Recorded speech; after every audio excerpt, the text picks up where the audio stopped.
자, 미국 주식 먼저 확인을 해 볼게요. 미국 주식에서 상승한 종목이 결국은 기준이 되게 되면서 국내에 영향을 끼칠 수밖에 없는 거죠. 보시다시피 M7 관련주가 전반적으로 다 상승을 하는 모습이었고요. 마이크론이 10% 넘게 상승을 했습니다. 그러다 보니까 기술주 역시 상승하는 모습을 보여주었어요. 미국도 역시 올라가는 종목들이 있으면 뭐 존이 좀 몰리는 관점이 있는 거죠. 그러다 보니까 뭐 오늘 소비재라든가 혹은 에너지 관련주가 최근에 조정을 받고 있는 모습 보여주고 있습니다. 뭐 앞서 언급을 해드렸던 대로 마이크론에 대한 실적이 상당히 긍정적으로 나오게 되면서 주가를 3대 지수를 모두 끌어올렸다라고 볼 수가 있을 것 같은데 그럼에도 불구하고 기술주가 상승을 하게 되면 일반적으로 위험 자산이 증가한다라는 얘기잖아요.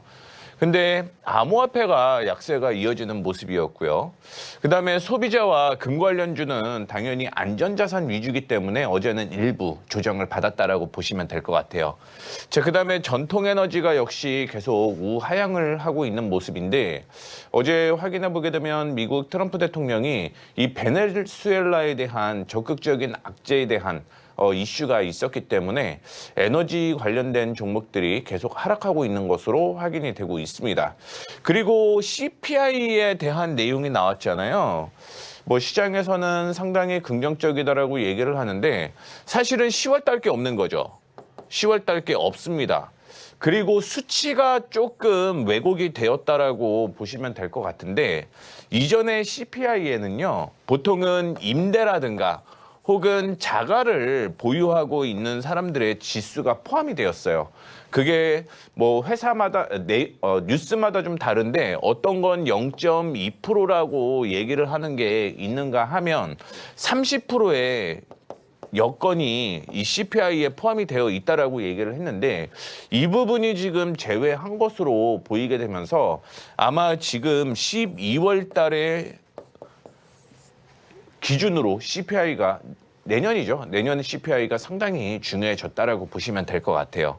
그래서 일단은 뭐 이 얘기가 나오게 되면서 패드워치에서는 1월 달에 금리 인하를 할 것이다라고 얘기를 하는 게 5% 정도는 오르기는 했는데 뭐 큰 의미는 없습니다. 뭐 시장에서 얘기하는 건 결국은 3월 금리 인하에 대한 얘기를 했다라는 거 참고해 주시면 좋을 것 같고요.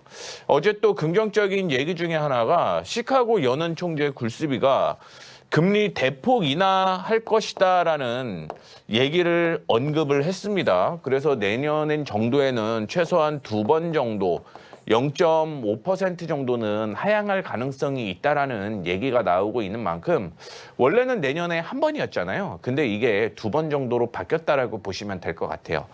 자, 그다음에 오늘 중요한 게 미국의 쿼드러블 위칭데이입니다. 이번에는 아마 물량이 굉장히 좀 많이 나올 것으로 예상을 하고 있어요. 미국 쪽에서.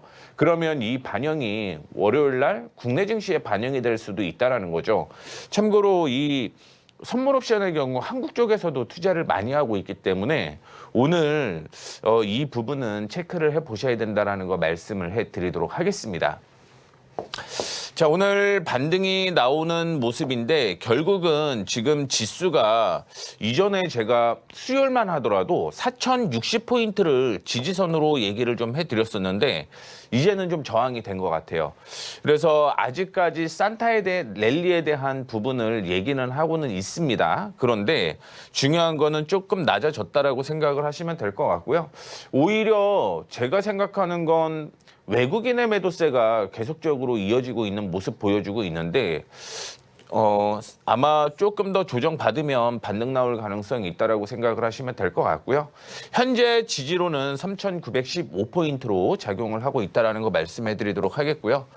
오늘 코스닥도 지금 뭐 강보합, 그다음에 들어오기 전에 또 하락을 하는 모습을 보여주고 있는데 여전히 코스닥 쪽으로는 산타 랠리에 대한 얘기가 있어요. 그리고 이전에 언급을 해드리려고 했던 내용 중에 정부에서 그런 얘기를 했었죠. 코스닥 활성화 정책에 대한 얘기를 했었는데 이유 없이 딜레이가 됐습니다. 아마 다음 주 정도에 이런 부분이 나올 가능성이 있어요. 그래서 여전히 코스닥은 많이 조정을 받았기 때문에 오히려 산타랠리가 올 가능성이 높다라고 생각을 하시면 될 것 같습니다. 자, 그리고 오늘 시장 확인해 보게 되면 미국의 영향을 받으면서 우리나라 지수 긍정적이다라고 볼 수가 있을 것 같습니다. 다만 확인해 봐야 될 게 화학주라든가 혹은 2차 전지 쪽으로 약세가 이어지는 모습 보여주고 있고, 오늘 그래도 하나 오션을 포함을 해서 현대중공업이 긍정적인 흐름을 보여주고 있는데, 미국에서 들려온 내용이 아직까지는 국내에 반영이 안 된 것 같아요. 그 내용을 먼저 확인을 해 보게 되면, 미국 국방수권법에서 원래 한국과 일본을 겨냥을 하기는 했지만 타겟은 한국 조선소와 배를 만들겠다라고 얘기를 했었잖아요. 그런데 미국 쪽에서 이 항만 쪽에 있는 그 유권자들이 반발을 조금 한 것 같습니다. 그러면서 한국 조선사 우대 조항이 삭제가 됐습니다. 이게 하원에서 지금 통과를 못한 그런 상황인데, 미국을 확인해 보시게 되면 하원이 임기가 2년이잖아요. 물론 상원은 6년으로서 길게 보고는 있는데, 이 미국의 경우 바다와 많이 밀접해 있는 하원 의원들이 상당히 많아요.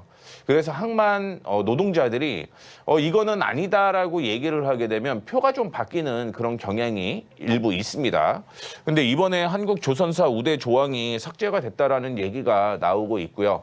결국은 하원을 통과 못했다라는 얘기가 있으니까 올라오게 되면 일부 그래도 비중 축소하는 전략이 좀 중요할 것이다라고 볼 수가 있을 것 같고, 오늘 역시 반도체 얘기는 특별하게 얘기를 할 건 없는 것 같아요. 그 다음에 GE 버노바의 경우는 엊그제 한 10% 정도 약세가 이어졌다가 어제 4% 정도 상승을 하는 모습이었는데, 근데 GE 버노바의 경우는 계속 상승할 것 같습니다. 역시 전력이 지금 4% 정도가 데이터 센터에 포함이 되어 있는데 이게 한 20% 가까이 올라갈 가능성이 있어요. 그러면 전력 관련주는 여전히 긍정적이다라고 생각을 하시면 될 것 같고요. 자, 그다음에 제가 월요일 날 얘기를 해드렸던 내용이 신규 상장주에 대한 얘기를 해드렸었죠. 뭐 알지노믹스 이틀 강세 이어지고 있는 모습이었고, 아크리나 TMC 역시 상승을 하고 있는 모습이고, 그다음에 우주항공 테마도 역시 상승을 하고 있는 모습 보여주고 있습니다. 제가 이전에 인텔리안 테크가 실적이 나오는 종목 중에 우주항공으로 엮인 종목이다라고 얘기를 했는데, 이 부분도 참고를 해주시면 좋을 것 같고요. 오늘 좀 이따가 제가 또 재미있는 얘기를 많이 해드릴 겁니다.